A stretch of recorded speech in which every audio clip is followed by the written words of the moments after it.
Al Capone, the rise and fall of Chicago's criminal kingpin. Step into the shadows of 1920s Chicago, a world of booming jazz, underground speakeasies, and unchecked ambition.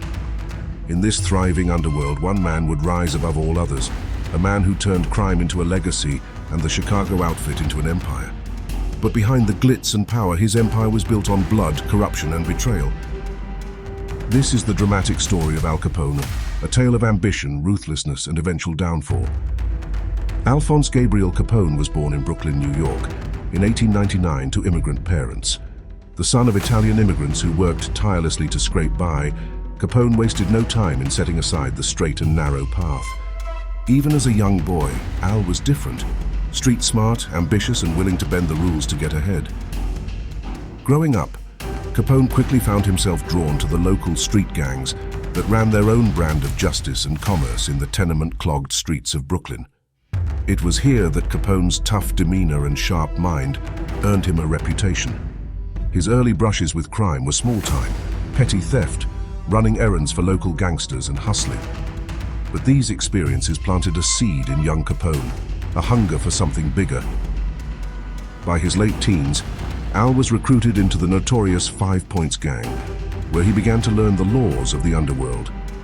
Here he developed a survival instinct that would guide him for the rest of his life. Anyone can be bought, fear is power, and the law is a game to be played.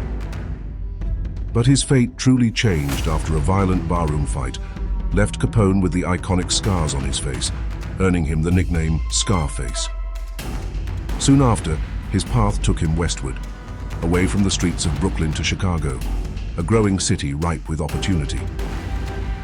The 1920s unleashed a seismic cultural shift in America. Prohibition, the nationwide ban on alcohol, had come into effect, creating a black market that was the perfect breathing ground for organized crime. But no city saw a more explosive rise in the underworld than Chicago.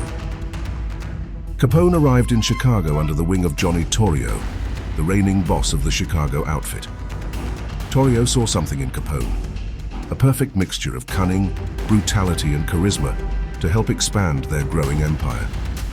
Together, they turned the outfit into a highly profitable business. But Torrio wasn't a man of violence. He preferred to avoid unnecessary bloodshed, a trait that stood in sharp contrast to his protege. When Torrio retired after an assassination attempt, the reins of power passed to Capone. Unlike his predecessor, Capone understood that fear was the foundation upon which power rested. He wasn't afraid to unleash chaos if it meant securing his empire. Under his leadership, the Chicago outfit became the major supplier of illegal alcohol, operating over 10,000 speakeasies and bootlegging sites.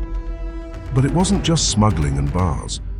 Capone expanded his control to gambling, prostitution, and extortion rackets, ensuring that every dollar flowing illegally in the city eventually made its way into his pockets. His influence wasn't limited to the criminal underworld.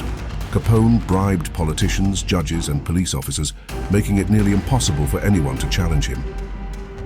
Al Capone ruled not with subtlety, but with a clear message: you're either with me or you're my enemy. By the mid-1920s, Capone wasn't just a crime boss. He was the crime boss, untouchable in his domain. His name echoed through Chicago's streets as someone to be feared but also admired. Local communities, especially the poor, often viewed him as a benefactor, a man who handed out turkeys at Christmas, a Robin Hood-style figure emerging from the darkest corners of the underworld. However, this perception was carefully crafted by Capone himself. In reality, Chicago was a city entrenched in violence, much of it orchestrated by the outfit. Capone maintained his grip through countless murders, gang wars, and intimidation campaigns. Nothing solidified Capone's image, or his ruthlessness, more than his handling of competition. To him, opposition wasn't a problem. It was an opportunity to send a message. This philosophy culminated in one of the most infamous events in the history of organized crime, the St. Valentine's Day Massacre. The morning of February 14th, 1929, was cold, quiet, and unassuming. 7 members of a rival gang, the North Side Gang, were lured into a Chicago garage, their guard down. Within moments, men disguised as police officers stormed in and lined them up against the wall. What followed was a hail of gunfire that left the room drenched in blood. Capone, though orchestrating this heinous act from afar, achieved what he wanted. The massacre made headlines across the country, striking fear into anyone who dared challenge him. While his involvement could never be proven, the shadow of the massacre loomed over him for the rest of his life, burning his image into the public consciousness as a cold-blooded and calculated criminal mastermind. But his success came at a cost. The massacre ignited a firestorm of public outrage. Newspapers called for justice, and law enforcement couldn't ignore him any longer. With pressure mounting, the federal government turned its sights squarely on Capone. The man leading the charge was Elliot Ness, the leader of a group later dubbed the Untouchables. Unlike the vast majority of people in Chicago, Ness and his team couldn't be bribed, threatened, or coerced. Rather than pursuing Capone for murders or gang activity, the government focused on something mundane but legally devastating: tax evasion. Despite his wealth and dominance, Capone hadn't thought to cover his tracks when it came to income taxes. And it was this oversight, a simple paper trail, that gave Ness the leverage he needed. Facing mounting evidence, even the untouchable Capone couldn't escape. In 1931, he was convicted of tax evasion and sentenced to 11 years in prison. The trial itself was a spectacle, with the media closely following the downfall of the man they once romanticized. Capone's prison sentence included time in Alcatraz, America's most infamous penitentiary, where escape was impossible and influence was non-existent. For a man used to commanding an empire, his time behind bars was a cruel reversal of fortune. His health deteriorated due to untreated syphilis, an invisible disease that had shadowed him for years. By the time of his release in 1939, Capone was a shadow of the man he once was. The power he had wielded so masterfully in Chicago no longer mattered. His criminal empire was dismantled, and the legend of Al Capone had become just that, a legend.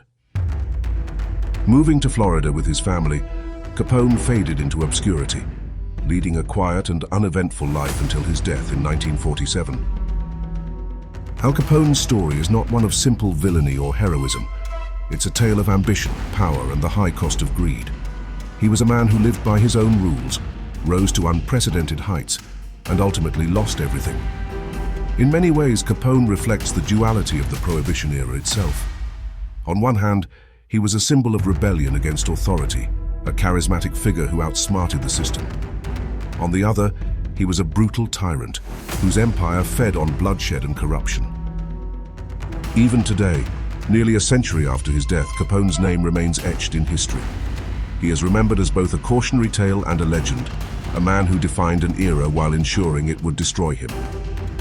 Capone's rise was spectacular, his reign unparalleled, and his fall devastating, a perfect reminder that crime, no matter how lucrative it may seem, always comes at a price.